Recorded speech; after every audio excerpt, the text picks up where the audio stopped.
اسلامیہ پاکستان کے دلوں کی دھڑکن،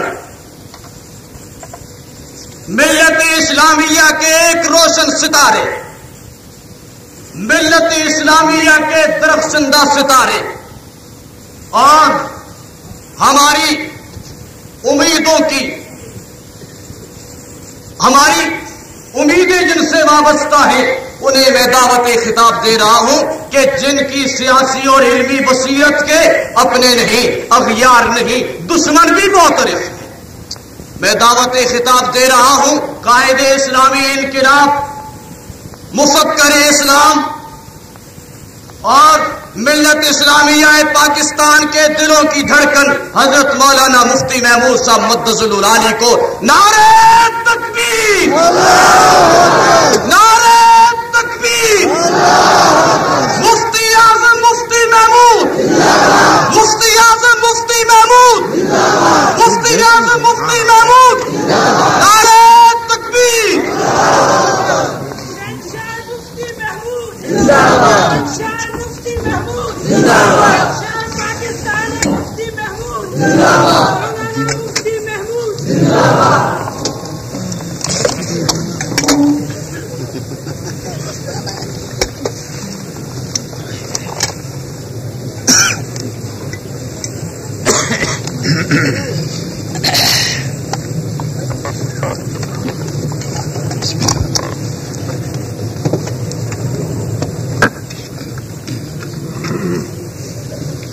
آپ چالو کریں بیٹھ جائیں، چالو کریں بیٹھ جائیں، چالو کرو بیٹھ جائیں، بیٹھ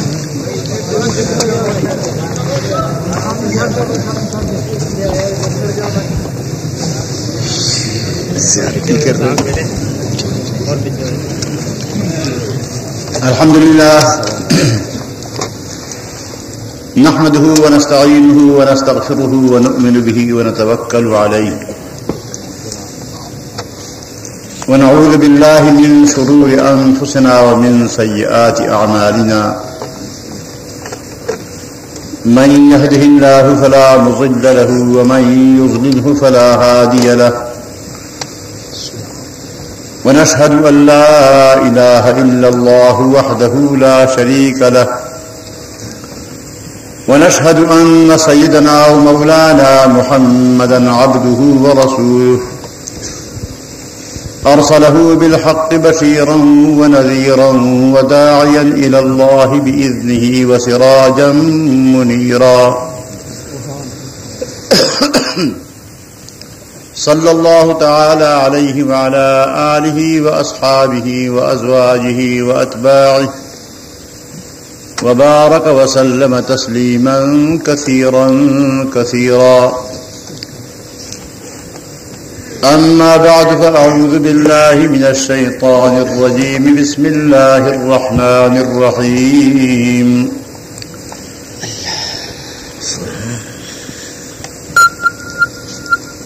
يريدون ليطفئوا نور الله بأفواههم والله متم نوره ولو كره الكافرون هو الذي أرسل رسوله بالهدى ودين الحق ليظهره على الدين كله ولو كره المشركون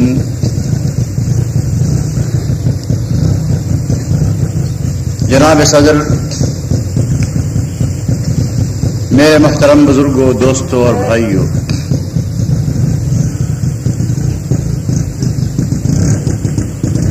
جلسے کا اختتام ہے۔ آپ کے سامنے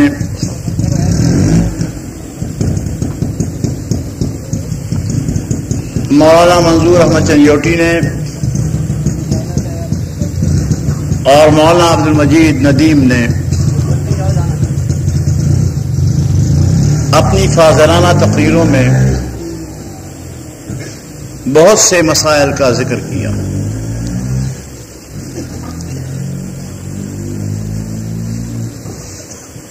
میں صرف اتنا عرض کرنا چاہتا ہوں کہ ہم نے اپنی زندگی کا مقصد طے کر لیا ہے کہ یا تو اسلام کا نظام عدل پاکستان میں قائم کر کے رہیں گے اور یا اپنی جان دے دیں گے، درمیان میں تیسرا کوئی راستہ نہیں۔ نعرہ تکبیر، مفتی اعظم مفتی محمود۔ ہم کسی بھی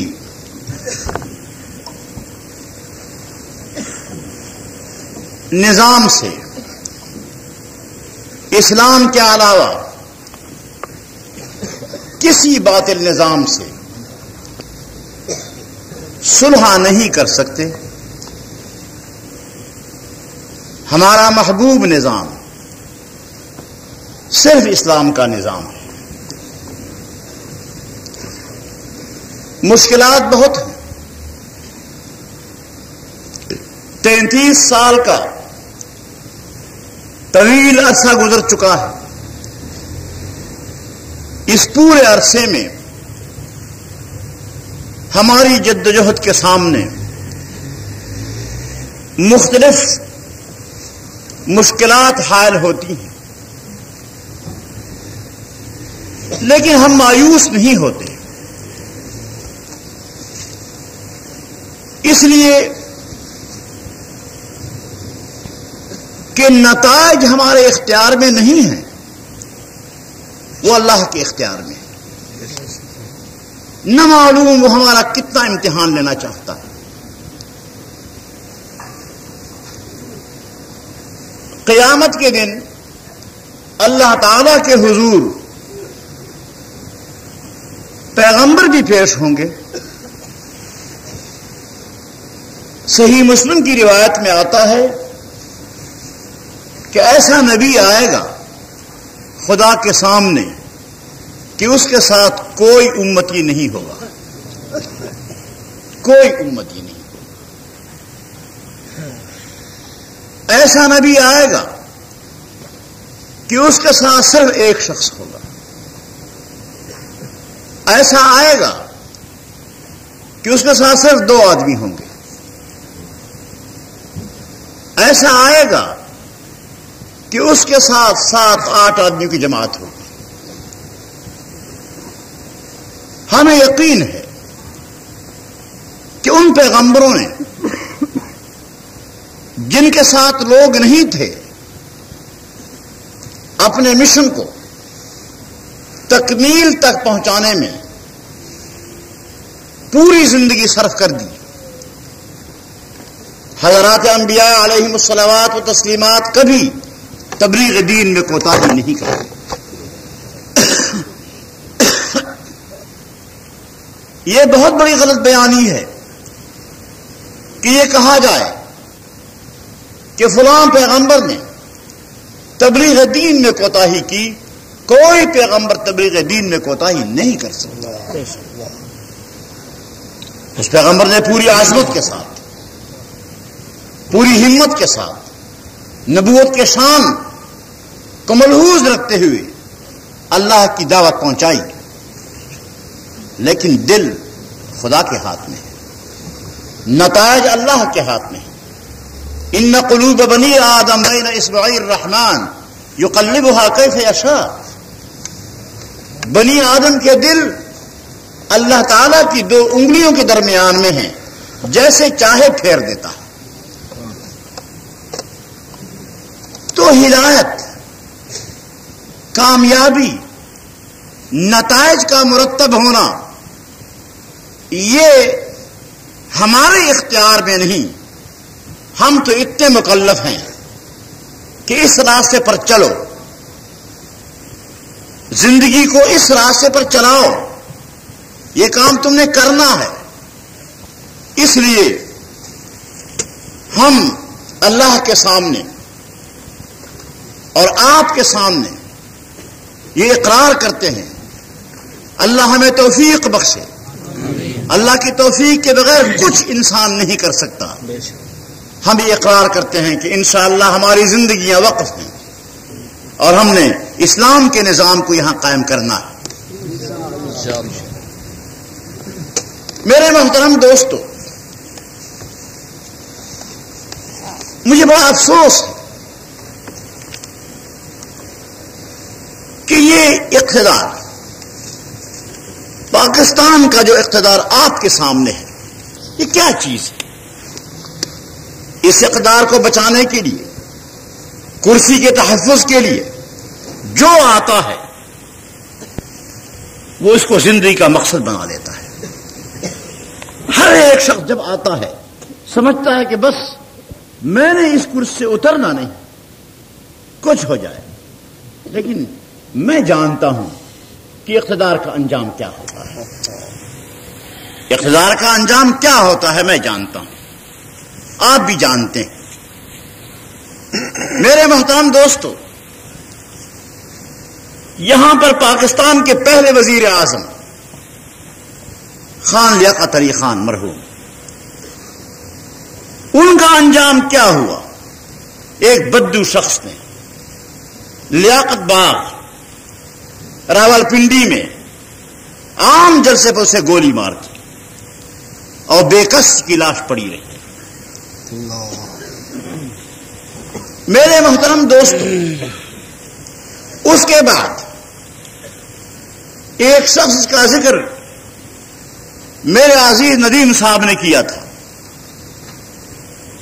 جنرل غلام محمد، اسے مرد آہن کہتے تھے، تھا مفلوج، لعاب اس کا یہاں بہتا تھا، اپنے لعاب کو روک نہیں سکتا تھا، لیکن اسے مرد آہن کہا جاتا تھا۔ اس کے حواریین کہتے کہ آپ جیسا مضبوط ترین آدمی، آپ جیسے اعصاب کا کوئی آدمی نہیں، جبکہ اس کے اعصاب مفلوج تھے، اور وہ خوش تھا کہ واقعی مجھ جیسے مضبوط اعصاب کا کوئی آدمی اس دنیا میں نہیں۔ اس کا حشر کیا ہوا؟ زبردستی اس کے سینے پر پستول رکھ کر اسے استعفیٰ لکھوایا گیا، اگر آپ کو یاد ہو۔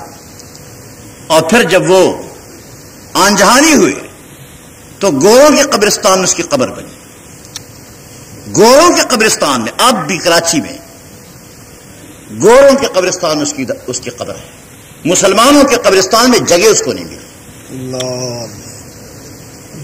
اس کے بعد جناب سکندر مرزا تشریف لائے، سکندر مرزا صاحب کو یہاں سے جہاز میں بٹھا کر لندن بھیج دیا۔ لندن میں وہ ایک ہوٹل کا مینیجر تھا،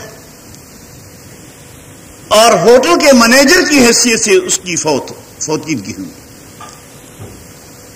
اس کی لاش ایران میں پہنچائی گئی، اس وقت ایران میں دفن ہوئے۔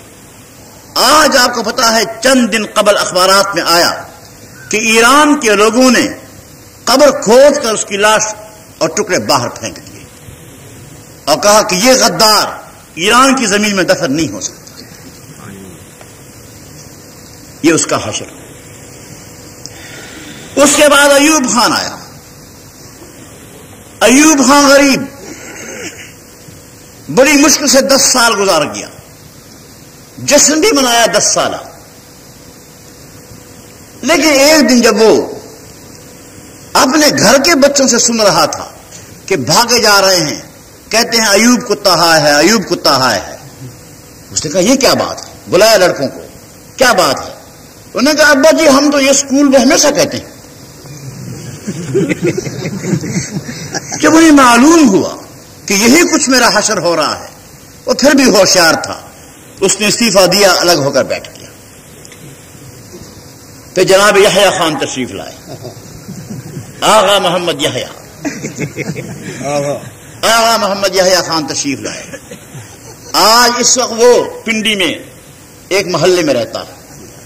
میں آپ کو یقین سے کہتا ہوں کہ وہ محلے میں باہر گلی پر نہیں نکل سکتا، پابند کوئی نہیں، آزاد ہے، لڑکوں کے ڈر سے کہ لڑکے پیچھے پڑ جاتے ہیں، ایسے تبرکات ملے، لڑکے پیچھے پڑ جاتے ہیں، وہ غریب گلی میں پھر نہیں سکتے۔ اور اس کے بعد بھٹو خان کا حشر، وہ بھی آپ نے دیکھا۔ تو جب ہمارے یہاں ہر ایک کا حشر یہ ہے جو آپ کے سامنے ہے، اس کرسی کا شوق کون بیوقوف کرے؟ کون بھی وقوف اس کرسی کا شوق کرے؟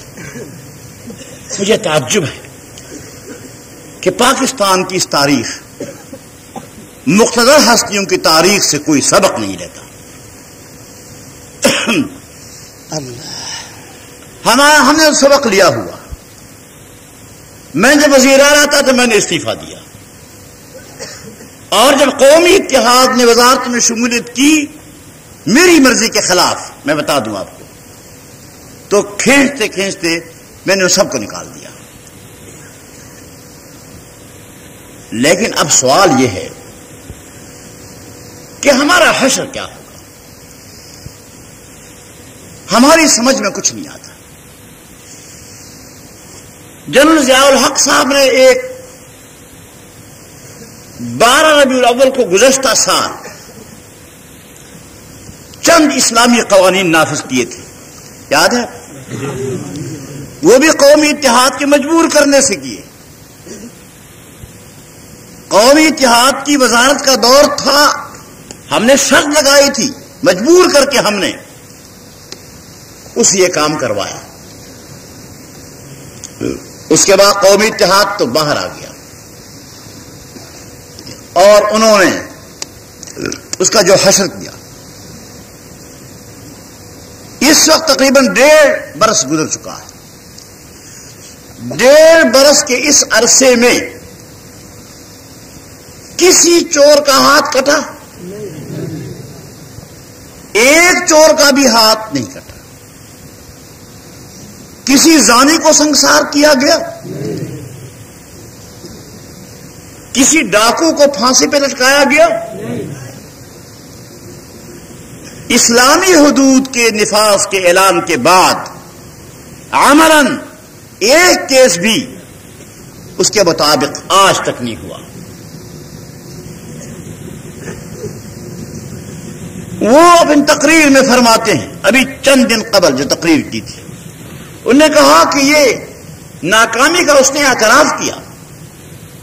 ناکامی کا تو اعتراف کیا، اس نے کہ کیا کامیابی کا دعویٰ کیسے کر سکتا، لیکن کہتا ہے کہ یہ اصل میں یہ عدالتی نظام جو ہے وہ غلط ہے. عدالتی نظام پر ڈال دیا اور کہا کہ اب قاضیوں کا تقرر کیا جائے گا، قاضیوں کا تقرر کیا جائے گا. وہ قاضی کہاں سے لاؤ گے؟ یہ تو بتاؤ کہ وہ قاضی کہاں سے آئیں گے؟ جیسے تم نے بلدیاتی اداروں سے صوبائی اسمبلیاں بنائیں نامزد کر کے. میں آپ سے پوچھتا ہوں کہ آپ نے کبھی سنا کہ اسمبلی میں نامزد ہوتی؟ نہیں. آج پاکستان میں پہلی مرتبہ نامزد اسمبلی وجود میں آئی. اب نیشنل اسمبلی کی 200 سیٹیں جو آئین میں ہیں انہیں بھی نامزدگی کے ذریعے سے پر کیا جا رہا ہے. میں کہتا ہوں یہ قیامت کی علامت میں سے ایک علامت ہے. قیامت میں نئے نئے امور منکشف ہوتے جائیں گے. یہ بھی ایک قیامت کی علامت ہے کہ اسمبلیاں نامزد ہوں گی. بہرحال میں یہ واضح کر دینا چاہتا ہوں کہ نامزد اسمبلیوں کا کوئی فیصلہ قوم تسلیم نہیں کرے گی. نعرہ تکبیر، مولانا مفتی محمود. تم جو مرضی ہے کر لو، لیکن نامزد اسمبلیوں کا فیصلہ قوم تسلیم نہیں کرے گی. مسئلہ واضح ہے. تو اس طریقے سے قاضیوں کی نامزدگی ہوگی. جیسے تم ویسے تمہارے قاضی، جیسا پیر ویسے اس کی مرید. تو میں نے مشورہ دیا ہے کہ یہ اوقاف کے خطیبوں میں کہیں تلاش کر لو، وہی سے تلاش کرو. ہماری صفوں میں آپ کو کوئی شخص قاضی بننے کے لیے نہیں ملے گا. ہماری صفوں سے کوئی شخص قاضی بننے کے لیے نہیں ملے گا. میں واضح کر دینا چاہتا ہوں، اس نظام کے ساتھ نتھی ہونے منسلک ہونے کے لیے کوئی شریف آدمی تیار نہیں ہو سکتا. لیکن میں پوچھتا ہوں کہ کیا واقعی عدالت کا نظام اسی کمزوری کی وجہ سے یہ ناکامی ہوئی؟ نہیں. انہوں نے طریقہ کار ایسا وضع کیا ہے اس اسلامی حدود کے نفاذ کا طریقہ کار کہ ہر ضلع میں ایک شرعی عدالت، ہر ضلع میں ایک شرعی عدالت، اور جنگ کے ضلع میں ایک شرعی عدالت ایک مرزائی کو مقرر کیا. آپ نے رہنے نہیں دیا، انہوں نے مقرر کیا اور ہدایت دی کہ یہی رہے گا، کچھ ہو جائے امن کی ذمہ داری تم پر انتظامی سے کہا یہی رہے گا. لیکن لوگوں نے نہیں ٹکنے دیا. غرض یہ ہے کہ شرعی عدالتیں بھی مرزائیوں سے تشکیل دی جاتی ہیں. پھر اگر کوئی شخص اعتراض کرتا ہے، کہتے ہیں کہ یہ مرزائی ہے، تو یہ ناراض بھی ہوتے ہیں. ارے بھائی تم بتاؤ اس کے بعد ہم کیا کہہ سکتے ہیں؟ ہم اس کے بعد کیا کہہ سکتے ہیں بتاؤ؟ ڈاکٹر عبدالسلام آتا ہے تو تم استقبالیہ دیتے ہو. تمام ملک میں پھرا پھرا کر سرکاری استقبالیہ دلائے. واضح مرزائی، کھلا مرزائی، جو اسمبلی کے اس فیصلے کے بعد کہ مرزائی غیر مسلم ہے، وہ پاکستان چھوڑ کر چلا گیا تھا کہ میں اس پاکستان میں نہیں رہتا، اب واپس آیا، تمہارے اس دور میں واپس آیا، تم پر اعتماد کرنے جبھی تو واپس آیا. اور اسمبلی ہال میں، اس اسمبلی ہال میں کہ جس میں یہ طے ہوا تھا، آئین میں ترمیم ہوئی تھی کہ مرزائی غیر مسلم ہیں، اس اسمبلی ہال میں جنرل ضیاء الحق صاحب کی موجودگی میں 2 کرسیاں تھیں. اسپیکر کی کرسی اسٹیج پر 2 کرسیاں تھیں، ایک پر جنرل ضیاء الحق صاحب تھے اور ایک پر عبدالسلام تھے. عبدالسلام نے ان کے سامنے تقریر کرتے ہوئے یہ کہا کہ میں سب سے پہلا مسلمان سائنسدان ہوں جس نے نوبل انعام حاصل کیا. ان کے سامنے اسی حال میں دعویٰ کرتا ہے کہ میں مسلمان سائنسدان ہوں. کیوں؟ اس کے منہ پر مکہ مار کو ایک دانت کیوں نہیں توڑے گا؟ اس کے دانت توڑے جانے چاہیے تھے. کیا یہ اس حال کی توہین نہیں؟ کیا یہ اس آئین کی توہین نہیں جس کا جنرل ضیاء الحق نے بھی حلف اٹھایا ہے؟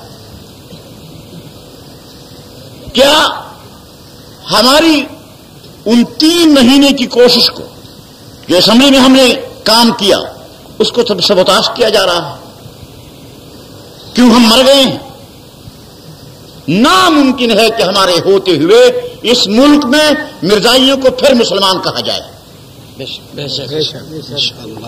مرزائیت، مرزائیت، مرزائی نواز، مرزائی نواز، نواز کوئی نہیں، مرزائی. بڑے بچا رہے ہیں آپ. غرض یہ ہے کہ کیا کھیل ہے جو کھیلا جا رہا ہے اس ملک میں؟ بات کیا ہے؟ تو انہوں نے یہ قانون جو بنایا، اسلامی حدود سزاؤں کا قانون، اس قانون میں طریقہ کار یہ رکھا کہ اگر عدالت کوئی فیصلہ دے دے قرآن کے مطابق، مثلا چور کا ہاتھ کاٹنے کا فیصلہ سنا دے، تو اس پر عمل درآمد نہیں ہوگا جب تک کہ سیشن کورٹ سے اس کی توثیق نہ کرا لی جائے، اس سزا کو کنفرم نہ کیا جائے. بہت سی عدالتوں نے سزائیں سنائیں، لیکن سیشن کورٹ کے پاس جب فائل جاتی ہے تو اس سزا کو کینسل کر دیتا ہے، سزا کوئی نافذ نہیں ہوتی. تو شرعی عدالت کے قرآنی فیصلے کو سیشن کورٹ کی توثیق پر موقوف رکھنا، کیا یہ شریعت کو انگریزی قانون کے تحت دے کر انگریزی قانون کی بالادستی سے تسلیم کرنا نہیں، اور یہ اسلام کی توہین ہے۔ جس ملک میں اسلام کی توہین ہوتی ہو، آپ بتائیں ہم کیا کریں؟ غرض یہ ہے کہ یہ سلسلہ جاری ہے۔ انگریزی قانون بھی موجود ہے چوری کے جرم کی سزا کے لیے، مارشل لا ریگولیشن بھی موجود ہے انگریزی چوری کی سزا کے لیے، اور شرعی عدالت بھی موجود ہے۔ 3 قانون متوازی موجود ہیں۔ ان نے شریعت کے قانون کے نفاذ کے بعد نہ تو مارشل لا ریگولیشن کو منسوخ کیا اور نہ انگریزی قانون کو منسوخ کیا، وہ بھی جاری ہے۔ اب جب کیس ہوتا ہے تو انتظامیہ کے افسر وہ اس ملزم سے کہتے ہیں کہ تمہارا کیس کہاں لے جائیں؟ ہاتھ کاٹنے والی عدالت میں، ہاتھ کاٹنے والی عدالت میں۔ وہ غریب روتا ہے کہ خدا کے لیے مجھے وہاں مت لے جاؤ، یعنی شرعی عدالت میں مت لے جاؤ۔ جو شرعی عدالت میں جانے سے مسلمان جو انکار کرتا ہے وہ مسلمان رہتا ہے؟ فلا وربک لا یؤمنون حتی یحکموک فیما شجر بینہم۔ اللہ تعالی نے قسم کھا کر فرمایا کہ نہیں یہ لوگ مومن ہو سکتے جب تک کہ اے میرے پیغمبر آپ کو اپنے اختلافات میں حکم اور خالص تسلیم نہ کر لیں۔ پھر اس کے بعد پولیس کے آفیسر، انتظامیہ کے آفیسر کہتے ہیں کہ نہیں ہم تو وہیں لے جائیں گے آپ کو شریعت والی عدالت میں۔ وہ روتا ہے تو اس کے بعد پھر فیصلہ ہوتا ہے رشوت کا۔ اب رشوت پہلے پولیس کو ملتی 500 روپے زیادہ سے زیادہ، 200 300 400 500۔ اب جب ہاتھ کٹنے سے بچتا ہے، ہاتھ کا سودا ہوتا ہے تو کہیں 10,000 روپے دو۔ 10 سے کم پر تو پولیس راضی ہوتی ہی نہیں، اور وہ کہتا ہے کہ ہاتھ میرے کٹتا ہے تو میں 10,000 روپے دے ہی دوں تو اچھا ہے۔ تو اس قانون کے نفاذ کے بعد یہ فائدہ انتظامیہ کے افسروں کو پہنچا کہ ان کی رشوتوں میں 20 گنا اضافہ ہو گیا۔ ان کو تو فائدہ پہنچا لیکن لوگوں کو کوئی فائدہ نہیں پہنچا، لوگوں کو کوئی فائدہ نہیں پہنچا، اس لیے کہ لوگوں میں قانون چلا ہی نہیں، فائدہ کیا پہنچتا۔ میرے محترم دوستو، میں واضح کر دینا چاہتا ہوں کہ ہم نہیں چاہتے کسی کا ہاتھ کٹے۔ ہاتھ کٹنا ہمارا مقصد نہیں، ہم یہ چاہتے ہیں کہ نہ چوری ہو اور نہ ہاتھ کٹے۔ جرائم کا سدباب چاہتے ہیں کہ جرائم ختم ہو جائے، لیکن جرائم آپ بتائیں ختم ہو گئے یا زیادہ ہو گئے؟ زیادہ ہو گئے۔ اسلامی قانون نافذ ہو اس ملک میں اور جرائم میں اضافہ ہوتا رہے، یہ کوئی مسئلہ ہے؟ میں کہتا ہوں کہ اگر کراچی جیسے شہر میں جہاں بہت بڑی آبادی ہے، ملک کی بہت بڑی آبادی یہاں کراچی میں ہے، اگر کراچی ایک شہر میں جو 3 ضلعوں پر مشتمل ہے، ایک ہاتھ اگر کٹ جائے اور بازار میں لٹکایا جائے اور لوگ چلتے رہیں اور دیکھتے جائیں تو میں سمجھتا ہوں کہ کراچی کے 3 ضلعوں میں کوئی چوری اس کے بعد نہیں ہوگی، پھر کوئی چوری نہیں ہوگی۔ تو ایک ہاتھ اگر کٹ جائے اور پوری کراچی کی چوریاں ختم ہو جائیں تو سودا سستا نہیں، سستا سودا ہے نہیں، لیکن اس کا جو حشر ہوا وہ آپ کے سامنے ہے۔ میرے محترم دوستو، اب یہ بھی اعلان کیا جا رہا ہے کہ ہم زکوٰۃ کے لیے آرڈیننس نافذ کرتے ہیں۔ اس تقریر میں کہا کہ چند دنوں میں ہم زکوٰۃ کے لیے آرڈیننس نافذ کرنا چاہتے ہیں۔ کیا زکوٰۃ کے لیے اور عشر کے لیے آرڈیننس؟ آپ سے زکوٰۃ اور عشر وصول کیا جائے گا، اور کہتے ہیں جیسے حضرت صدیق اکبر رضی اللہ تعالی عنہ نے اپنے دور خلافت میں زکوٰۃ وصول کیا تھا اور آپ نے اعلان کیا تھا کہ لأقاتلن من فرق بین الصلاۃ والزکاۃ، کہ میں قتال کروں گا ان کے ساتھ جو نماز میں اور زکوٰۃ میں فرق کرتے ہیں، کہ نماز تو فرض ہے اور زکوٰۃ فرض نہیں، جو زکوٰۃ نہیں دیتے یہ بھی روٹی اور کپڑا اور مکان اور کیا کیا کہتے تھے. میرے محترم دوستو، حضرت صدیق اکبر کی خلافت وہ خلافت تھی علی منہاج النبوہ تھی یا نہیں؟ مکمل اسلام کا نظام نافذ تھا، معاشرہ مکمل اسلامی معاشرہ تھا. ایک بات اسلام کے خلاف کسی جگہ نظر نہیں آتی تھی. محاکم شرعیہ قائم تھے، اسلامی قانون مکمل نافذ تھا. آج اگر پاکستان کی کوئی حکومت یہاں پر مکمل صدیقی نظام نافذ کر دے، اگر یہاں پر مکمل اسلام کا قانون نافذ ہو، یہاں اسلام کا مکمل نظام نافذ ہو، تو ہم زکوٰۃ دینے کے لیے تیار ہیں کہ زکوٰۃ دیں گے. لیکن جب تک وہ نظام نہیں آئے گا، نظام اسلامی نہیں ہوگا، نظام وہی کفر کا انگریزوں کے زمانے کا ہوگا، اس نظام کو ہم زکوٰۃ دینے کے لیے قطعاً تیار نہیں. نعرہ تکبیر. عجیب بات ہے. آپ کو یقین آتا ہے کہ یہ زکوٰۃ آپ کی ان مصارف پر خرچ کی جائے گی جو قرآن کریم نے بتائے ہیں؟ قرآن کریم نے جو مصارف بتائے ہیں کہ زکوٰۃ کہاں خرچ کی جائے، کیا یہ زکوٰۃ وہاں خرچ کی جائے گی؟ ہمیں ان پر کوئی اعتماد نہیں، ہمیں ان پر کوئی اعتماد نہیں. پوری قوم کو پہلے اعتماد میں لینا ہوگا، اس کے بعد زکوٰۃ کی بات کرو. پہلے باقی اسلام کو نافذ کرو. تم سارے اسلام میں تمہیں زکوٰۃ نظر آ گئی، باقی اسلام پتہ نہیں کہاں ہے. ایک زکوٰۃ تمہیں نظر آ گئی. یہ تاکہ جیسے محکمہ اوقاف کو تم نے خرد برکا کے ختم کر دیا، اس طرح آپ چاہتے ہیں کہ جہاں اوقاف کی رقم خرد بد ہوئی، یہ زکوٰۃ کی رقم بھی ہم خرد بد کر لیں. ہم زکوٰۃ کی رقم کو حرام کرنے کے لیے تیار نہیں. کوئی شخص بھی آپ بتائیں کہ آپ کی زکوٰۃ آپ کی عبادت ہے، آپ کا فریضہ ہے، آپ اپنی زکوٰۃ اطمینان سے ادا کریں گے، ٹھیک ہے، جہاں آپ کو اعتماد ہو، یا آپ کسی حرام خور کے حوالے کریں گے؟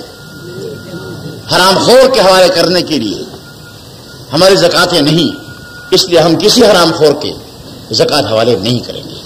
قوم کو اعتماد میں لینا ہوگا، اس کے بغیر زکوٰۃ ادا نہیں کی جائے گی. میں آپ کو کیا بتاؤں، سیدھی بات یہ ہے کہ یہ لوگ اس بات کے اہل نہیں کہ وہ اس ملک میں اسلامی نظام لائیں.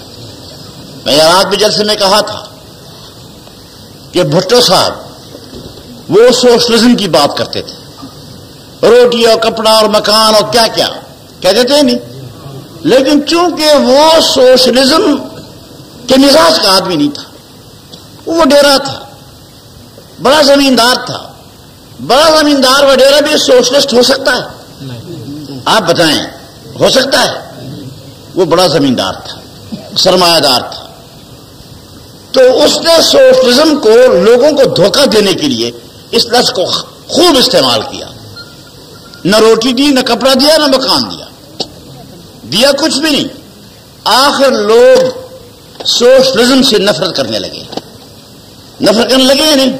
یہ پوری تحریک جو چلی بھٹو کے خلاف، تو وہ سوشلزم کے خلاف تحریک تھی. فی الواقع نظام اسلام کے لیے وہ تحریک تھی یا نہیں؟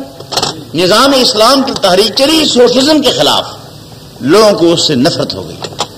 تو بھٹو صاحب نے لوگوں کو سوشلزم کہہ کے اس سے نفرت دلائی، اور حضرت صاحب نے اسلام اسلام اسلام اسلام اسلام کہہ کے لوگوں کو اسلام سے نفرت دلائی. آئندہ تو اگر کوئی شخص اسلام کے لیے ووٹ مانگے گا تو لوگ ہاتھ جوڑیں گے کہ بھائی ہم نے دیکھ لیا اسلام کو، معاف کرو. آپ کہیں گے یا نہیں؟ اسلام کو ہم نے دیکھ لیا، بس اب معاف کرو. ارے بھائی، یہ نہ تو بھٹو کا سوشلزم تھا اور نہ ان کا اسلام ہے. اصل اسلام وہ ہے جو اللہ تعالیٰ نے جناب نبی کریم علیہ الصلوۃ والسلام کے ذریعے سے آسمان سے اتارا ہے، وہ ہے اسلام. ہم انشاءاللہ لوگوں کی اس نفرت کے باوجود جو ان نے دلائی ہے، ہم اسلام سے دستبردار نہیں ہوں گے. ہم لازماً اس ملک میں اسلام کے نظام کو لائیں گے اور لوگوں کو سمجھائیں گے کہ جو تم سمجھتے تھے کہ یہ اسلام ہے، یہ اسلام نہیں تھا، یہ نہیں تھا. میں تو ان سے بھی درخواست کروں گا کہ اب خدا کے لیے اسلام زیادہ مت کہا کرو، زیادہ مت کہا کرو. لوگ بھاگتے ہیں، بھگاؤ نہیں لوگوں کو اسلام سے. تو غرض یہ ہے کہ یہ 33 سال سے ہمارے ساتھ مذاق کیا جا رہا ہے. 33 سال سے مذاق ہو رہا ہے ہمارے ساتھ. میں آپ حضرات کو ایک بات کہنا چاہتا ہوں آپ سے، وہ یہ کہ آپ اگر طے کر لیں کہ ہم نے اس ملک میں اسلام کے نظام کو لانا ہے تو کوئی طاقت اسلام کو روک نہیں سکتی. آپ طے کر لیں. ابھی آپ نے بھی طے نہیں کیا. سیدھی بات یہ ہے کہ آپ نے طے نہیں کیا. زبانی بات اور ہے. کوئی اسلام زندہ باد ہاتھ اٹھا دو اسلام کے لیے، ہاتھ تو آپ اٹھاتے ہیں، لیکن حقیقی طور پر آپ کے دلوں میں وہ احساس بیدار نہیں ہے جس احساس کے بعد اس ملک میں تمام راستے اسلام کے خلاف دوسرے نظاموں کے مسدود ہو جائیں گے، بند ہو جائیں گے. آپ میں وہ شعور ابھی پیدا نہیں ہوا، ابھی آپ بہت پیچھے ہیں. غرض یہ ہے کہ یہ بات اب طے ہو گئی کہ علماء خود میدان میں آئیں. ایک عالم اگر کہتا ہے کہ میں تو عالم ہوں، میں تو اپنے حجرے میں بیٹھوں گا، نماز پڑھاؤں گا اور بس یہ میری ڈیوٹی ہے، تو اس کے معنی یہ ہے کہ دین کے نظام کو قائم کرنے کے لیے وہ آدمی ہٹ گیا میدان سے. دین کے نظام کو برپا کرنے کے لیے ضروری ہے کہ آپ صحابہ کرام کے نقش قدم پر چلیں. اگر صدیق اکبر رضی اللہ تعالی عنہ وہ مسجد میں مصلی پر امامت فرماتے تھے تو وہ میدان جہاد میں بھی تھے. جناب عمر فاروق رضی اللہ تعالی عنہ مسجد میں محراب میں جب نماز پڑھ رہے تھے تو ایک مجوسی غلام ابو لؤلؤ نے آپ کے خنجر مارا، آپ کو شہید کر دیا. یہ بات نہیں ہے. جناب نبی کریم علیہ الصلوۃ والسلام کو آپ دیکھیں، آپ مجھے بتائیں کہ غزوہ بدر میں صفوں کو ترتیب کون دے رہا تھا؟ خود حضور صلی اللہ علیہ وسلم. آپ مسجد میں امام بھی تھے، آپ مسجد میں خطیب بھی تھے، آپ سپہ سالار افواج بھی تھے، آپ مبلغ بھی تھے اور آپ معلم بھی تھے. جناب نبی کریم علیہ الصلوۃ والسلام کے طریق پر چلنا ہی دین ہے. اگر ایک شخص نے حضور علیہ السلام کی پوری زندگی کو نہیں اپنایا، وہ اپنے آپ کو متبع سنت کیوں کہتا ہے؟ اسے صرف نماز پڑھنا مولویت نہیں، میں بتانا چاہتا ہوں. صرف واعظ کہنا مولویت نہیں، بلکہ ہر باطل کے مقابلے میں میدان میں کھڑے ہونا، یہ ہے اصل میں وراثت رسول اور وراثت صحابہ. آج اگر علماء کرام میدان میں آ کر پوری قوت کے ساتھ آ جاتے ہیں اسلامی نظام کو برپا کرنے کے لیے، تو میں سمجھتا ہوں کہ وہ دن دور نہیں، ہماری زندگی میں وہ دن آ سکتا ہے. اور یہ تالے آزما یہ سب ہٹ سکتے ہیں. صرف دین کے نام لیوا وہ آپ سامنے ہوں گے اور سارے ہٹ جائیں گے. تو میں علماء سے بھی اپیل کروں گا، آپ حضرات سے بھی اپیل کروں گا کہ آپ حضرات دین کی اقامت کے لیے منظم ہو جائیں، اختلاف کرنا چھوڑیں. اور میں کہتا ہوں کسی بھی طبقے کے علماء سے اتحاد یہ اسلام کے لیے مفید ہے. جب بھٹو کے خلاف تحریک ہم نے چلائی تھی تو سارے علماء ہر طبقے کے ہمارے ساتھ تھے یا نہیں؟ سب ہمارے ساتھ تھے. وہ تحریک کامیاب ہوئی. اس لیے اب بھی اگر سارے علماء ایک پلیٹ فارم پر اکٹھے ہو کر کم از کم پروگرام پر، اقامت دین کے پروگرام پر اکٹھے ہو جائیں تو انشاءاللہ ہم کامیاب ہوں گے. تو میں آپ کو یہ دعوت دیتا ہوں. وقت بالکل آدھی رات سے زیادہ وقت گزر چکا ہے، اس لیے اس پر میں کفایت کرتا ہوں. اللہ تعالیٰ اس جلسے کے منتظمین کو اور جامعہ کی عثمانیہ کے لوگوں کو یہ توفیق دے کہ وہ ہمیشہ ایسے اجتماعات کیا کرے. وآخر دعوانا ان الحمدللہ رب العالمین. مورخہ 7 جون 1980 بمقام شیر شاہ کراچی حضرت مولانا مفتی محمود صاحب حقیقت زکوٰۃ کے موضوع پر خطاب فرما رہے تھے. تیار